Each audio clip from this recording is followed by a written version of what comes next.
Olá pessoal, sejam todos muito bem-vindos ao nossa Hora da Sonequinha. O tema de hoje é sobre associações do sono. Foi um tema também bastante polêmico, as mamães pediram muitas informações sobre isso e aí a gente achou que seria interessante retratar de uma forma um pouco mais aprofundada sobre ele aqui no nosso canal, tá certo? Meu nome é Luana Mello, eu sou enfermeira, sou especialista em sono infantil e vou compartilhar algumas informações aqui com vocês.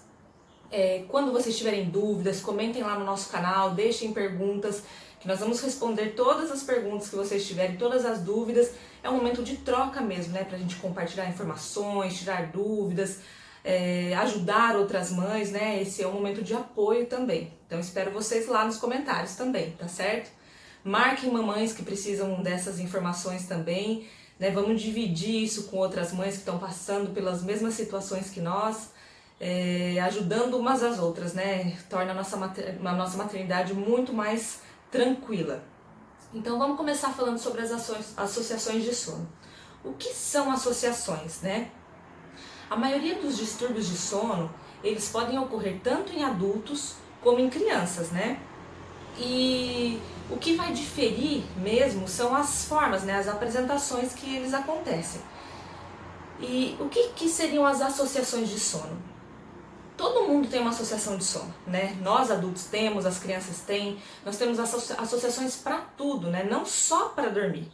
Hoje a gente está falando um pouco, né, mais especificamente sobre o sono, mas as associações de sono, as associações, elas não estão só relacionadas a isso. A gente tem uma associação para uma forma de se alimentar, um jeito de assistir televisão, uma forma de escovar o dente, enfim.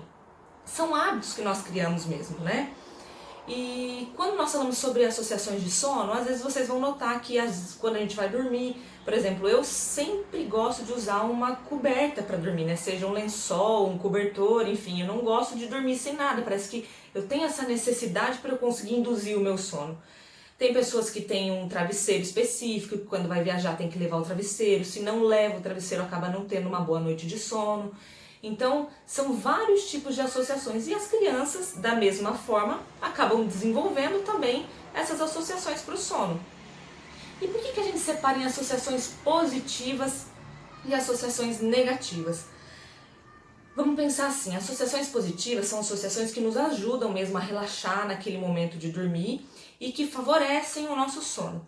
Quando a gente fala em associação negativa, está mais relacionado à dependência mesmo daquilo ali, né? Então, como a criança ainda tem um ritmo de sono muito diferente do ritmo de um adulto, ela acaba às vezes necessitando dessas associações nos despertares, né, em todos os despertares que ela acaba tendo no decorrer da noite ou mesmo de uma soneca do dia. E aí isso passa a ser uma associação negativa. Antes da gente falar sobre as associações, a gente precisa excluir questões de saúde mesmo da criança, porque senão a mãe começa a achar que todo o despertar que a criança está tendo é por conta dessa associação. E às vezes a criança ela tem algum distúrbio, né, algum problema de saúde mesmo que está realmente interferindo nessa qualidade do sono dela. E quais são os mais comuns, né, os distúrbios mais comuns que a gente encontra em crianças? Pode ser a apneia do sono, problemas respiratórios, né? Quando a criança está com o narizinho obstruído ou está com algum sintoma gripal que seja, ela acaba tendo uma dificuldade para conseguir dormir sim, principalmente na posição deitada, né? Parece que nesse momento que a gente deita, a nossa respiração fica um pouco mais difícil, sim, então isso acaba prejudicando a qualidade do sono.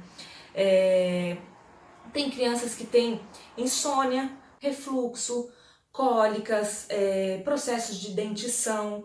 Então a gente tem que primeiro eliminar todas essas questões, né, patológicas, para daí a gente começar a pensar em outras coisas e começar então a observar se a criança está tendo alguma associação nesse momento do dormir.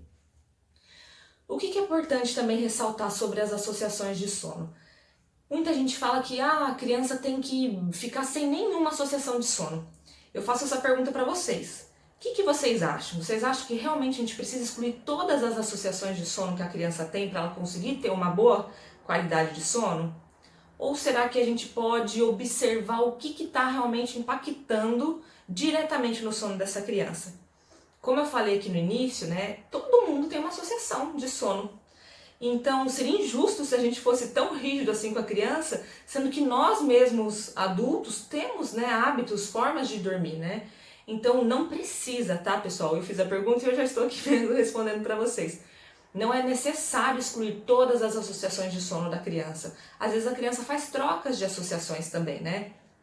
E quais seriam as associações? São inúmeras. Eu vou citar algumas aqui que são as mais comuns, que a gente mais vê, que vocês devem ouvir falar mais sobre elas também, que é o quê? Dormir mamando, dormir no colo, dormir balançando, dormir na rede, precisar sempre do balanço da rede para pegar no sono, dormir no carrinho, dormir na cadeirinha do carro, dormir com tapinha no bumbum, vamos ver o que mais. Enfim, são inúmeras associações, né? Tem criança que precisa ficar segurando na orelha da mãe, pegando no cabelo, segurando na mão. Enfim, cada criança tem uma associação diferente. E quando isso passa a ser um problema? Quando essa criança passa a ter muitos despertares à noite, né? E não consegue voltar a dormir sozinha. Tem crianças que acabam tendo 10 despertares, 12 despertares à noite, e em todos esses despertares elas precisam dessa, vamos dizer assim, ferramenta para induzir o sono, para voltar a dormir. Toda vez que ela acorda, ela precisa mamar. Toda vez que ela acorda, ela precisa que a mãe vá ali, dê tapinha no bumbum. Então, aí sim a gente precisa olhar para essa associação de uma forma um pouco diferente e trabalhá-la, né? Para que a criança comece a ter um pouco mais de autonomia no sono dela. E não sei se vocês já ouviram falar, né? Mas espantem-se. Tem crianças que dormem mamando. E eu tô querendo falar isso aqui pra vocês para desmistificar essa questão de que não pode dormir mamando, não pode dormir no colo. Não é isso. Então eu vou trazer esse exemplo para vocês só para vocês entenderem que existem crianças sim que dormem mamando e dormem a noite toda. Não acordam nenhuma vez de madrugada e tem uma boa qualidade de sono. E aí, o dormir mamando nessa situação é uma associação de sono negativa? Não é. É uma associação de sono, mas é uma associação de sono positiva. A criança ela precisa ali do momento de mamar para ela relaxar e ela pega no sono e ela consegue fazer um sono de qualidade durante a noite, né? E eventualmente se a mãe não está em casa, né, ou durante o dia, uma criança que ainda precisa de sonecas, ela consegue dormir com outras pessoas, ela não está extremamente dependente desse peito para ela pegar no sono, ou que seja de uma mamadeira ou de um colo, enfim. Então, isso é super importante para a gente começar a avaliar. Então, façam um diarinho na casa de vocês para ver como é que tá essa questão da rotina da criança, o que ela precisa, o que vocês notam nesse momento, né, nesse período que vai chegando o momento de dormir, de adormecer, o que ela vai procurando, como é que é os dias que isso não tem, será que são dias que são mais intensos, são dias mais difíceis? Então, é interessante que a gente tenha sempre um diário da criança para a gente anotar essas observações para a gente ver o que pode estar impactando nesse sono. Então, eu tenho alguns amigos que são psiquiatras infantis e até neurologistas, e eles fazem esse trabalho na clínica deles também para descobrir, né, as associações que a criança tem de sono, o que está interferindo nessa qualidade de sono, até para a partir daí começar a pesquisar se a criança ela realmente tem algum outro problema, né, se tem alguma patologia de sono envolvida, né, alguma parassonia, enfim. Então essa anamnese, né, que é esse resumo, né, do dia, é super importante. Muitas vezes eles ficam uma consulta inteira só fazendo essa investigação para entender como é que é a rotina, né, o dia a dia da criança. Então, para saber como é o ambiente do sono, como que é a rotina, como que é a forma de colocar a criança para adormecer, como que a mãe ou o pai, né, eles agem durante os despertares da criança. Então isso é fundamental para a gente começar a entender essas associações do sono. Após o 3º e 4º mês de vida, o bebê ele passa a ficar mais exigente. Vamos dizer que é exigente, né? Ele passa aquele período da estrogestação e a criança ela realmente se descobre nesse mundo, né? Então, tudo que ela teve antes disso, né? Tudo que ela foi ensinada ali no 1º mês, no 2º mês, no 3º mês, agora, né, entre o 3º e o 4º mês, ela quer colocar realmente aquilo em prática. Então, é muito comum que nessa fase, essas associações que a gente colocou nesse primeiro período, elas se tornem hábitos. Então, se a criança era uma criança que ficava a todo momento, sempre junto com a mãe, sempre precisava do peito no momento de dormir, ou no momento que estava um pouco entediada, porque as crianças pequenas também ficam entediadas, né? Ao contrário do que muita gente pensa, elas não só mamam e dormem, elas fazem atividades, elas gostam de observar o ambiente, de ouvir sons diferentes, de ver coisas diferentes, né? Fora da casa delas também. Então, elas ficam sim entediadas. E se é uma criança que a todo momento em que ela tem uma crise de choro, que ela fica incomodada, ela recebe o peito como uma forma de se acalmar, o que a gente está ensinando para essa criança? Que a todo momento ela precisa do peito para se acalmar, se ela estiver entediada, se ela estiver com calor, com frio. Então é importante que a gente consiga ter uma leitura dos nossos filhos, né, para entender o que eles estão precisando naquele momento. A gente fala muito de livre demanda e eu acho que a livre demanda é super importante, principalmente nesse início, né, da vida das crianças. A livre demanda, ela é super importante sim, principalmente nesse início da vida das crianças, para estabelecer realmente a amamentação e a gente não tem que se preocupar com isso. Quando eu falo para a gente começar a ler o bebê, entender as necessidades dele, não quer dizer que a gente não vá praticar a livre demanda, isso precisa ficar muito claro aqui. Mas a gente tem que entender que a livre demanda ela é do bebê, não é da mãe. Porque muitas vezes a gente não consegue realmente entender o que está acontecendo naquele momento e o peito acaba sendo uma forma que a gente encontra de resolver todos os problemas. Então, eu já tive clientes que, até essa minha cliente, quando eu fui na casa dela, ela falou, gente, eu fazia essa menina passar calor o dia inteiro e eu achando que ela estava com frio e eu oferecendo o peito para ela, achando que ela estava incomodada. E eu fui até a casa deles e durante o nosso atendimento fui observando e realmente estava calor e a casa estava bem fechada e ela estava com um bodyzinho de manga longa e tudo, e eu vendo ela chorar meio irritada, e a mãe tentava colocá-la no peito e ela irritada, ela falou, olha Luana, tá vendo? Ela começou e ela não quer mamar, parece que nada tá bom pra ela. Eu falei assim, eu acho que ela tá sentindo calor, vamos tirar esse bodyzinho dela, abrir um pouco a janela pra gente ver se... E foi assim, coisa de 5 minutos e ela melhorou muito, completamente o comportamento dela. Aí a mãe e o pai até falaram, gente, a gente tá fazendo ela passar calor o dia todo.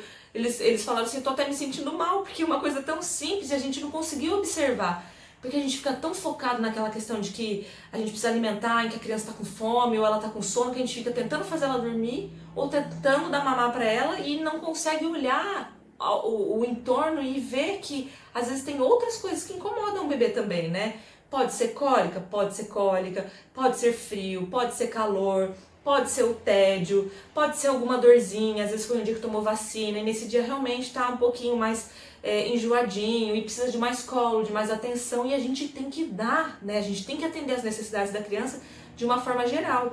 E às vezes em alguns momentos ela vai precisar sim mamar com uma frequência um pouco maior, porque o peito realmente, além do alimento, ele é um acalento para a criança, né? Mas o que a gente não pode é ficar refém dele para solucionar todos os nossos problemas, porque senão a gente acaba não conseguindo ajudar os nossos filhos a entenderem o que está acontecendo, né? E a gente vai alimentando essa dependência. Então, para a gente finalizar, muitas mães também perguntam qual a idade que essas associações acontecem, com que idade que elas passam. Não existe uma idade específica. Tem crianças de 3, 4, 5 anos que têm associações que causam ainda os despertares noturnos delas e que ainda interferem no sono dessas crianças, né? Então, muitas mães perguntam, né? As associações vão até qual idade? Existe uma idade em que acaba? Não existe uma idade. Tem crianças de 4, 5 anos que ainda têm associações no sono e que são associações que ainda têm impacto na qualidade desse sono delas, né? Que faz com que elas despertem. Seja o hábito de tomar água, às vezes de madrugada, enfim, ou mesmo mamadeira, né? Tem crianças que estendem esse período por um tempo maior.